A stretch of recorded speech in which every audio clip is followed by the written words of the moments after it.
ओम श्री गणेशाय नमः। आप सभी को माँ ऋषिस माँ की संकष्ट चतुर्थी की हार्दिक शुभकामनाएं। तो आज की इस कथा में आप लोग सुनेंगे चौथ माता की कथा और भगवान विघ्नहर्ता गणेश जी की कथा। माना जाता है कि चौथ माता का व्रत और कथा के साथ भगवान गणेश की कथा सुनने से व्रत का पूर्ण फल प्राप्त होता है। पौराणिक कथा के अनुसार एक गांव में एक सेठ सेठानी थे। उनके एक बेटा और एक बहू थे। बहू सबको भोजन करा के फिर स्वयं भोजन करती थी। एक पड़ोसन ऐसी भी थी जो रोज पूछती थी कि बहू आज क्या बनाया है, क्या खाया है, तो बहू कहती ठंडो बासी। एक दिन उसके पति ने ऐसा सुनकर विचार किया कि आज तो पकवान बनाए जाएं, फिर देखें कि मेरी पत्नी क्या कहती है। उसने तरह तरह के पकवान बनाए और घर के सभी लोगों ने एक साथ बैठकर भोजन किया। आज भी पड़ोसन ने पूछा तो बहू ने कहा कि ठंडो बासी। सेठ के लड़के ने सोचा हो न हो कोई बात अवश्य है जिससे कि मेरी पत्नी ऐसा कहती है। उसने पत्नी से पूछा तुम रोज ठंडो बासी खाया ऐसा क्यों कहती हो, जबकि हम सब ने एक साथ बैठकर कई तरह के पकवान खाए हैं। उसकी पत्नी बोली हम जो खा रहे हैं वह बाप बूढ़ों की कमाई है। जिस दिन आप कमा कर लाओगे उस दिन मैं समझूंगी कि ताज़ा भोजन कर रहे हैं। अब एक दिन लड़के की माँ से कहा कि मैं एक बड़े शहर में कमाई करने जा रहा हूँ। माँ बोली बेटा अपने पास इतना धन है कि खाया नहीं खत्म होगा। माँ के मना करने पर भी बेटे ने स्वयं कमाने का दृढ़ निश्चय किया और जाते समय पत्नी से कहा कि मैं जब तक कमा कर बहुत ज़्यादा धन लेकर ना आऊँ तुम चूल्हे की आग मत बुझने देना। एक दिन चूल्हे की आग बुझ गई तो वह मन ही मन घबराने लगी, कहीं मेरे पति पर संकट तो नहीं आन पड़ा। जल्दी से पड़ोस में से आग लाकर चूल्हे में रख दूं, ऐसा विचार करके पत्नी पड़ोस में गई। वहां पड़ोसन से चौथ माता का व्रत और पूजन कर रही थी। पड़ोसन ने कहा थोड़ी देर में आकर ले जाना। तो बहू ने पड़ोसन से पूछा आप यह व्रत क्यों करती हैं, इससे क्या मिलता है। पड़ोसन ने कहा चौथ माता के इस व्रत को करने से अन्न और लक्ष्मी मिलती हैं और अपनी मनोकामनाएं पूर्ण होती हैं। अब बहू भी चौथ माता का व्रत करने लगी। दीवार पर उसने चौथ माता का चित्र बनाया। उस दिन घी और गुड़ का चूरमा बनाकर रात्रि को चंद्रमा को अर्घ देकर उसने भोजन किया। ऐसा करते करते बहुत दिन हो गए।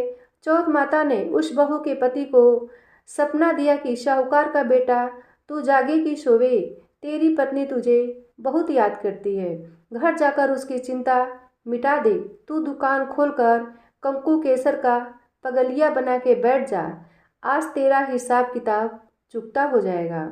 अब तो चौथ माता ने जैसा कहा था वैसा ही हुआ। उसने घर जाने की तैयारी की और गाड़ी भर के धन दौलत लेकर चल दिया। रास्ते में एक बड़ा सा काला नाग फन फलाए बैठा था और कहने लगा आज तो मैं तुझे डस लूँगा, छोड़ूंगा नहीं।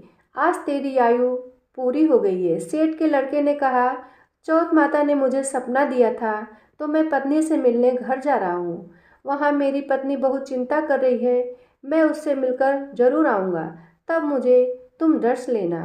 नाग ने कहा तुम शपथ पूर्वक कहकर जाओ तो मैं तुम्हें जाने दूंगा, परंतु लौट कर नहीं आए तो तुम्हारे घर आकर मैं तुम्हें डस लूँगा। इस प्रकार सांप को वचन देकर वह घर पहुँचा।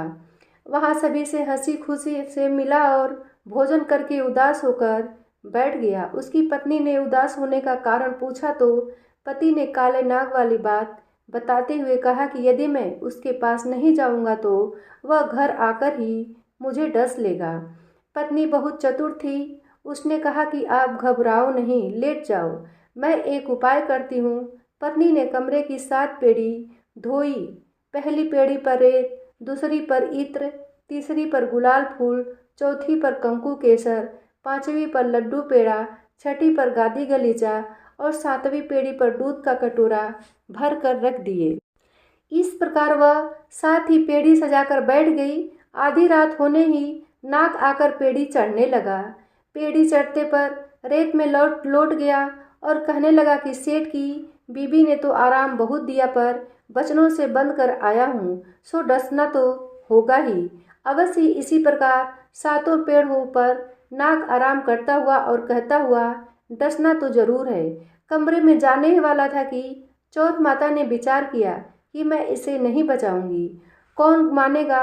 अब तो गणेश जी चंद्रमा की और चौथ माता ने उसे बचाने का विचार किया। चंद्रमा जी ने उजाला किया, चौथ माता ढाल बनी और गणेश जी ने तलवार लेकर नाग को मार दिया और ढाल से ढक दिया। अब बहू भी थकी थी, सो गई। दिन निकला तो बेटे से मिलने आए बहू बेटा, बहू तो उठे ही नहीं। बहुत देर हो गई तो माँ उन्हें उठाने गई। माँ ने सातों पेड़ियों पर जो कुछ देखा तो वह बहुत ही घबराई और बेटा बहू को आवाज़ लगाई। बेटा बहू उठे तो देखा कि एक ढाल तलवार वहाँ पड़ी है।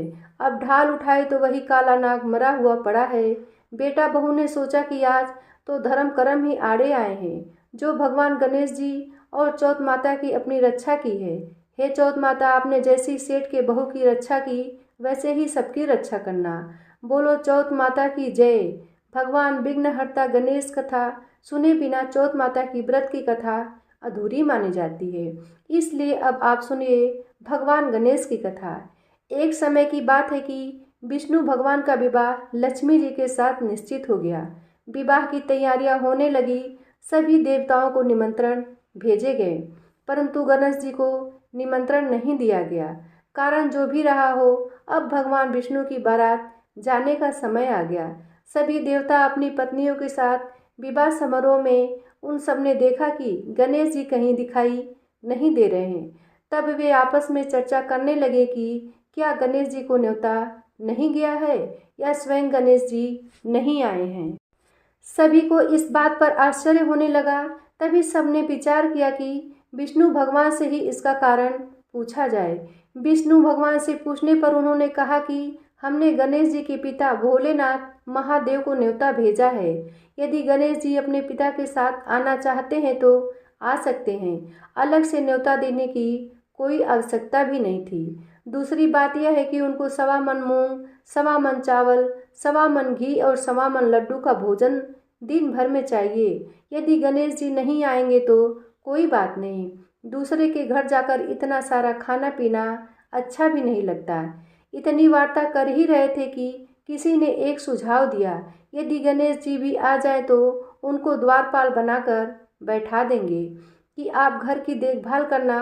आप तो चूहों पर बैठकर धीरे धीरे चलोगे, बारात से बहुत पीछे रह जाओगे। यह सुझाव भी सबको पसंद आ गया, तो विष्णु भगवान ने भी अपनी सहमति ही दे देना ही उचित समझा।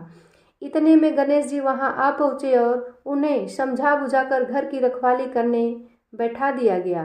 बारात चल दी। तब नारद जी ने देखा कि गणेश जी तो दरवाजे पर ही बैठे हुए हैं, तो वे गणेश जी के पास गए और रुकने का कारण पूछा।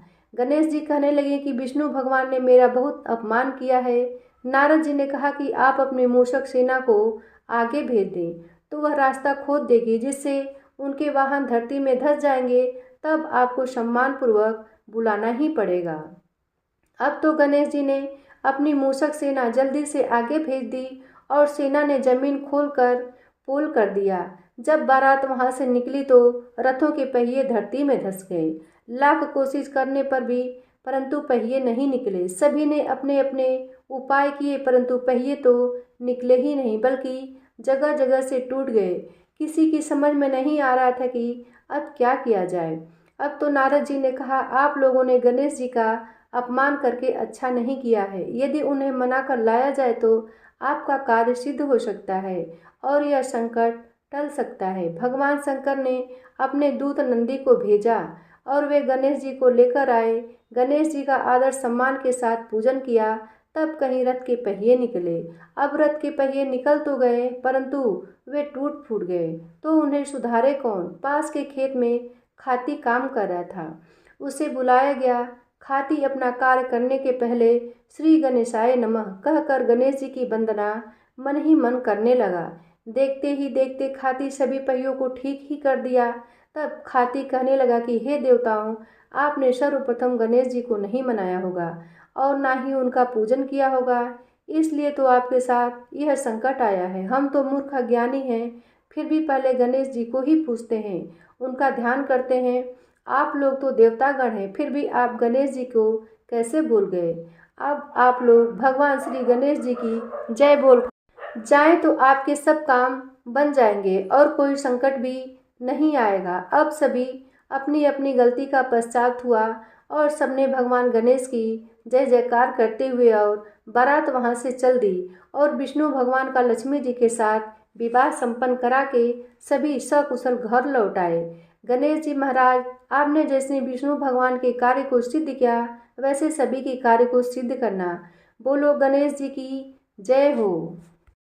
चौथ माता की जय हो। विघ्नहर्ता भगवान गणेश की आज की कथा कैसी लगी? अगर अच्छी लगी हो तो वीडियो को लाइक करना मत भूलिए और कमेंट में चौथ माता की जय, भगवान गणेश की जय भी लिखिए और हमारे चैनल को भी सब्सक्राइब करिए। धन्यवाद। मिलते हैं अगली कथा में।